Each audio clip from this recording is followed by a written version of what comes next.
창세기 26장은 이삭에 대한 이야기입니다. 비록 분량이 좀 짧지만 이삭이 어떤 인간성을 갖고 있는지 또한 그 이삭의 삶이 어땠는지를 잘 보여주고 있습니다. 이삭에 대한 기록이지만 1절을 보면 아브람 때에 대한 언급으로 시작을 합니다.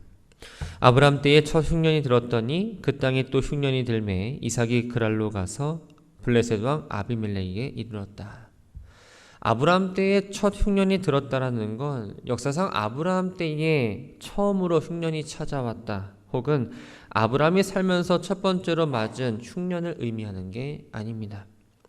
아브람은 살면서 많은 흉년을 경험했습니다. 그 흉년 가운데에서 정말 손에 꼽을 만큼 가장 힘들고 고통스러웠던 흉년을 의미하죠. 아브라함은 하란에서 가나안 땅으로 이주한 직후에 흉년을 경험했고 그 흉년을 때문에 애굽으로 내려간 적이 있었습니다. 또 아비멜렉이 다스리던 블레셋 그랄로 잠시 이주할 수밖에 없을 만큼 고통스러운 흉년을 겪게 되었죠. 이 고통스러운 흉년을 겪고 나서 75년이 지난 이때 또다시 이삭이 살던 곳에 찾아 들었던 겁니다. 당시 이삭은 아버지 아브라함이 죽은 후에도 부엘라 헤로이에서 떠나지 않고 계속 살고 있었습니다. 아브라함이 흉년으로 기근이 심했을 때 애굽으로 내려갔던 것처럼 이삭도 흉년이 들자 애굽으로 내려가려 했습니다. 이 애굽은 나일강과 비옥한 토지가 있어서 흉년이 있더라도 양식을 얻을 수 있었기 때문입니다. 이삭은 애굽으로 가던 길에 그랄에 도착합니다. 이 그랄이라는 곳은 바로 블레셋 왕 아비멜렉이 다스리던 성읍입니다. 유명한 곡창지대인 만큼 일찍부터 많은 사람들이 많이 살았고 또한 생활 여건이 좋은 곳이었죠. 아브라함도 한때 가나안 흉년이 들었을 때 이곳에서 나그네 생활을 했던 적이 있었습니다. 그런데 하나님께서 이삭에 나타나서 이렇게 말씀하십니다. 애굽으로 내려가지 말고 내가 내게 지시하는 땅에 거주하라. 이 애굽은 물질적으로 풍요롭기는 하지만 세속의 땅이고 또한 죄악의 처소를 상징하는 곳이었습니다. 그래서 하나님 백성에게는 유혹의 장소로 등장하는 곳이 바로 이 애굽입니다. 세속과 우상의 도시인 애굽으로 발걸음을 향하지 말고 또한 마음도 향하지 말고 하나님이 주신 그 언약이 깃든 소망의 땅 가나안에 계속 머물러야 한다고 말씀하고 계셨던 거죠. 그래서 이삭이 하나님의 명령대로 가나안에 계속 머물러 산다면 내가 너와 함께 하겠고 또 하나님이 아브라함에 약속하셨던 것처럼 그의 자손을 하늘의 별과 같이 번성하게 하시고 또 그 땅을 그 자손에게 주고 그 자손으로 말미암아 천하 만민이 복을 받겠다 하시는 복을 주시겠다고 약속하십니다. 함께 해주시겠다는 그 약속은 실제로 아브라함조차도 직접적으로 듣지 않았던 귀한 약속이었던 거죠. 하나님은 아브라함이 하나님의 말씀을 순종하고 명령과 계명, 율례와 법도를 지켰기 때문에 하나님으로부터 땅과 후손 등 그 축복과 언약을 받을 수 있었다라고 이야기합니다. 그래서 이삭 역시 아브라함처럼 하나님 말씀에 순종한다면 하나님이 하신 그 약속을 지키시겠다고 말씀하셨지요. 이삭은 하나님 명령에 따라서 그랄에 계속 머물렀습니다. 분명 흉년이 들어서 살기는 어려웠고 힘들었지만 하나님의 말씀에 순종했다는 점 보면 그 이삭의 신앙에 대해서는 마땅히 칭찬할 만한 합니다. 그러나 이삭은 애굽에 내려가지 않았음에도 불구하고 아버지 아브라함이 애굽에서 저지른 똑같은 짓을 또다시 저지르게 됩니다. 이삭의 아내인 리브가는 외모가 너무 뛰어났습니다. 아름다운 리브가의 모습은 그랄 사람들의 눈길을 충분히 끌만했죠. 그럴 사람들은 새로 이주해온 그 리브가에 대해서 호감을 갖기 시작했고 이것저것 함께한 이삭에게 물었습니다. 이삭은 그랄 사람들이 자기 아내의 미모를 탐해서 자신을 죽일까봐 두려웠습니다. 그래서 리브가를 자신의 아내라고 소개하지 않고 내 동생이라고 이야기합니다. 과거 아브라함도 2번씩이나 이러한 잘못을 저질렀는데 이삭 역시 아버지가 범했던 이 뼈아픈 실수를 그대로 밟고 있었던 겁니다. 이삭은 그랄에서의 생활에 나름 만족하면서 많은 날들을 보냈습니다. 그러던 어느 날 아비멜렉이 창밖을 바라보는데 이삭과 리브가가 애정 행각을 나누는 걸 보게 됩니다. 이 애정 행각은 단순히 오빠와 동생의 관계가 아니라 연인 혹은 부부 사임을 알게 할 만큼의 애정 행각이었죠. 하나님은 이 아브라함이 저지른 잘못을 또다시 저지른 이삭이 그 이방인으로부터 그 죄에 대한 죽음과 수치를 당하게 하십니다. 아비멜렉은 이삭을 소환합니다. 그리고 리브가가 너의 아내가 분명한데 왜 여동생이라 했냐면서 질문을 하죠. 그러자 이삭은 아내 때문에 자신이 죽게 될까봐 두려워서 거짓말을 했다라고 이야기합니다. 이 말을 듣고 아비멜렉은 내가 어찌하여 우리에게 무슨 짓을 한 것이냐, 만약 내 백성 중 하나가 리브가와 동침하는 과오를 범했다면 이에 대한 대가를 치렀어야 했다면서 아주 호되게 질책을 합니다. 리브가가 유부녀가 아닌 처녀였다면 그 리브가를 범하는 건 그리 큰 문제가 되지는 않았을 겁니다. 그런데 문제는 리브가가 유부녀라는 사실이죠. 율법에서 남의 아내와 통관하는 자는 반드시 처형하라는 것처럼 당시 사회에서도 이 유부녀를 범하는 것에 대해서는 큰 범죄로 다뤘기 때문입니다. 아비멜렉은 자신의 백성들에게 이삭을 괴롭히거나 그의 아내를 괴롭히는 자에게는 반드시 죽을 것이라고 공포합니다. 아비멜렉이 자신의 영역에 들어온 일개의 나그네와 그 아내에 대해서 보호하고자 엄격하게 명령을 내린 건 과거 선왕 때의 아브라함과 사라 사건으로 선왕이 겪은 그 어려움을 지금 아비멜렉은 알고 있었기 때문입니다. 이삭이 살던 땅에 흉년이 들어 애굽에 내려가려 했지만 애굽으로 내려가지 말라는 그 하나님의 명령에 따라서 이삭은 그랄 땅에 계속 머물렀고 하나님은 그에 대해서 약속하신 대로 풍성한 복을 내려주셨습니다. 당시 이삭이 머물던 그랄은 풍요한 곡창지대로서 농경뿐만 아니라 목축을 하기에도 좋은 땅이었습니다. 사실 이삭의 직업은 본래 목축업입니다. 가축을 기르고 또한 이 돌보는 일은 누구보다 잘했을 수 있지만 이 농사는 좀 다른 문제입니다. 농사의 일에 전념하는 블레 사람들에 비해서는 아주 농사일이 생소했고 서툴렀죠. 그런데 이삭은 농사를 짓던 첫 해에 100배나 되는 수확을 거두게 됩니다. 블레 사람들이 씨를 뿌리고 25배에서 50배 정도가 걷게 되면 풍작이라고 했던 걸 비교해 봤을 때 그 100배의 소출을 거뒀다는 건 정말 놀라운 일이었던 겁니다. 여기서의 100배란 바로 최고 또한 최대의 수확을 말합니다. 이뿐만이 아니었습니다. 당시 사회에서 가축의 수 또한 종의 수 역시 이 부를 나타내는 척도였습니다. 양과 소가 많아져서 때를 이루게 되었고 종들도 많아져서 더 부유해졌습니다. 마침내 아주 큰 부자가 되었죠. 하나님은 이삭을 향해서 최고 또한 최대의 은총을 베풀어 주셨던 겁니다. 블레 사람들 입장에선 이방인인 이삭이 자기 땅에 들어와 살면서 부자가 된 것에 대해서 아주 못마땅했습니다. 그래서 이삭의 부유한 시기에 아브람 때에 아브라함의 종들이 팠던 그 모든 우물들을 다 흙으로 메워 버립니다. 가나안 지방은 건조하고 비가 적으며 또한 큰 강이 없었기 때문에 이처럼 파서 물을 보관했던 우물이 아주 절대적으로 필요하고 중요했습니다. 이처럼 귀한 우물을 막고 메우는 행위는 바로 상대방의 재산권을 침해하는 것으로 끝나는 문제가 아닙니다. 상대방의 그 영역을 떠나라는 경고이면서 더 나아가서는 이제 정식적으로 전쟁을 불사하지 않겠다는 그 의지를 표명한 거죠. 게다가 아비멜렉 왕 역시 이삭에게 자신들보다 강해져 감당할 수 없다라고 말하면서 단도직입적으로 이제 나가라고 추방 명령을 내립니다. 아비멜렉의 부당한 요구에도 이삭은 한마디 대꾸 없이 그랄 골짜기로 처소를 옮깁니다. 냉정하게 말하면 사실 이삭의 우물들은 아버지 아브라함과 또한 이전 왕 사이에서 정식으로 맺은 계약으로 얻은 아브라함 소유의 우물입니다. 그 우물들의 소유권은 당연히 아브라함의 상속자인 이삭에게 주어졌죠. 하지만 이삭은 자신의 소유권을 주장하지 않고 조용히 그것을 떠남으로써 선으로 악을 갚았던 겁니다. 아브라함이 살아있을 때에 그랄 골짜기에도 우물을 파섰습니다. 그리고 그 우물 때문에 당시 블레셋 왕 아비멜렉과 다툰 적이 있었죠. 그런데 아브라함이 죽은 이후에 블레셋 사람들이 그 우물들을 다 메워 버렸습니다. 이제 이삭은 다시 아버지가 살던 곳으로 돌아가서 그때의 우물을 다시 파기 시작합니다. 왜냐하면 비록 우물이 다시 메꿔졌다 할지라도 새로운 물줄기를 찾아서 파는 것보다는 메워진 우물을 다시 복구하는 게 더 쉬웠기 때문입니다. 뿐만 아니라 동시에 물줄기를 찾아서 또 새로운 우물을 파기도 했습니다. 이삭의 종들이 골짜기를 파다가 신선한 물이 나오는 샘을 발견합니다.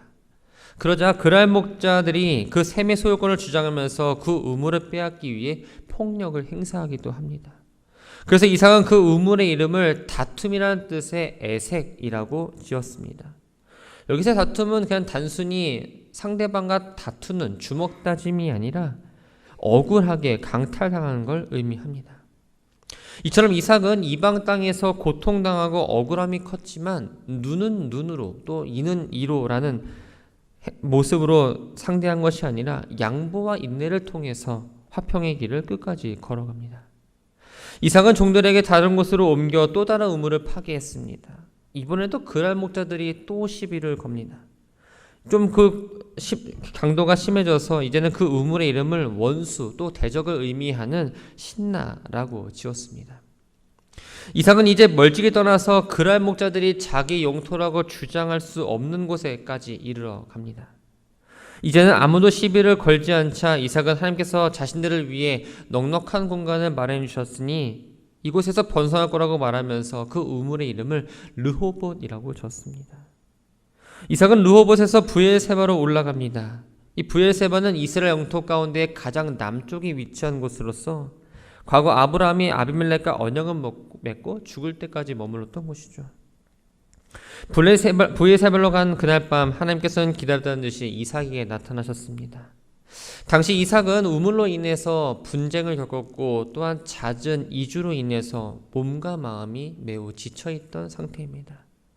그런 이삭을 향해서 두려워하지 말라라고 위로하셨고 또한 아브라함과 맺으셨던 그 언약을 이삭과도 맺으십니다. 이삭은 아브라함과 맺었던 그 언약을 자신과도 맺으시고 위로해 주시는 하나님의 은혜에 감사해서 제단을 쌓고 여호와의 이름을 부르면서 하나님을 예배했습니다. 그리고 나서 자신의 장막을 쳤고 이삭의 종들은 우물을 팠죠. 장막을 쳤다는 건 바로 이곳을 거주지로 정했다는 의미이고 또 우물을 팠다는 건 이것을 생업의 중심지로 삼겠다는 의지입니다. 실제로 이삭은 죽기 전까지 이 브엘세바에 머물렀고 이삭 가문의 근거지가 되었습니다. 자신의 거처보다 하나님을 먼저 예배하는 그 이삭의 모습을 통해서 이삭의 삶의 중심이 이제는 하나님이며 또한 우선순위가 하나님을 예배하는 삶으로 변화됐다는 걸 우리는 알 수가 있죠. 어느 날 이삭을 그랄 땅에서 추방한 아비멜렉이 왕의 조언자인 아우삿과 또한 군대장관 비골과 함께 이삭을 찾아옵니다. 이삭과 평화적을 맺기 위해서 찾아왔던 거죠. 아브라함도 브엘세바에서 아비멜렉과 군대장관 비골과 더불어서 언약을 맺었습니다. 여기서의 비골은 아브라함이 아비멜렉과 언약을 맺을 때 그 사람이 아니라 바로 이 비골은 한 사람의 이름이라기보다는 군대 장관을 가리키는 관직명이라고 말할 수 있습니다. 한편 아비멜렉이 핵심 측근을 데리고 이삭을 찾아온 건 그 옛날 선왕과 아브라함 사이에 맺었던 그 언약을 다시 한번 확인하고 갱신하기 위해서였죠. 이삭은 자신을 미워 쫓아낸 사람들이 무슨 이유로 찾아왔는지 물었습니다. 그러자 아비멜렉은 이삭을 통해서 하나님께서 살아계시고 전능하신다는 것을 알았기 때문에 서로 다투지 말고 평화롭게 지내기 위해서 언약을 맺으러 왔다고 이야기합니다. 이들은 이삭이 어디를 가든지 또 무엇을 하든지 형통하게 하신 걸 보았습니다. 그러다 보니 이삭에 대해서 두려움을 느꼈고 과거 아브라함과 또 아비멜렉이 맺었던 그 조약처럼 다시 한번 그 언약을 맺고 싶었던 거죠. 이삭은 아비멜렉을 영접하고 풍성한 잔치를 베풀고 화친 조약을 체결합니다. 당시 중근동 지방에서 언약이 체결된 후에 언약 당사자가 잔치를 베풀거나 공동 식사를 하는 게 어떤 관례였습니다.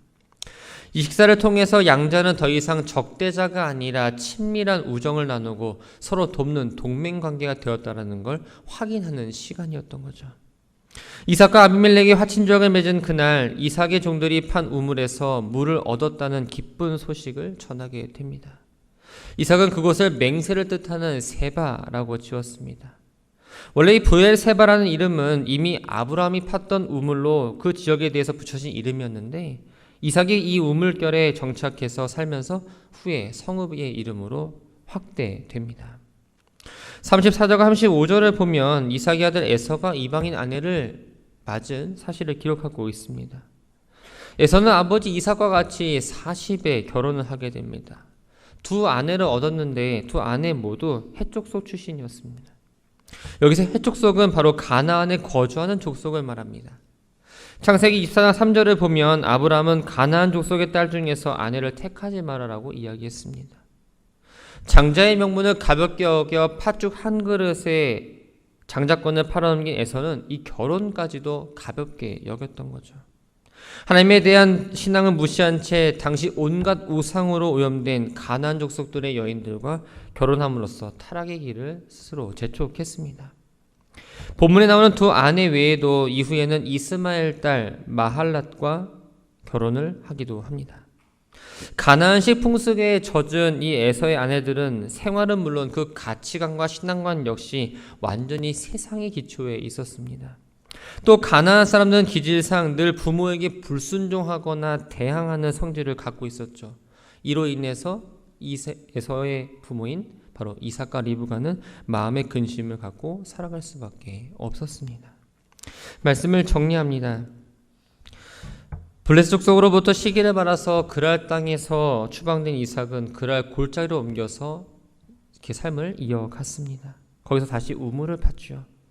우물을 팠는데 그랄 목자들에게 또다시 그 우물을 빼앗기고 맙니다. 이러한 과정을 여러 번 겪었습니다. 힘들게 파놓은 우물과 잘 개간해놓은 땅을 그대로 내려놓고 다시 떠나야 한다면 얼마나 괴롭고 화가 났을까요? 육체적으로 또 정신적으로 그 고통은 이루 말할 수 없었을 겁니다. 그럼에도 불구하고 이삭은 끝까지 온유함과 화평함을 잃지 않았습니다. 인내하고 또 인내하면서 그랄 사람들의 만행에 대해서 힘으로 대항하지 않았던 거죠.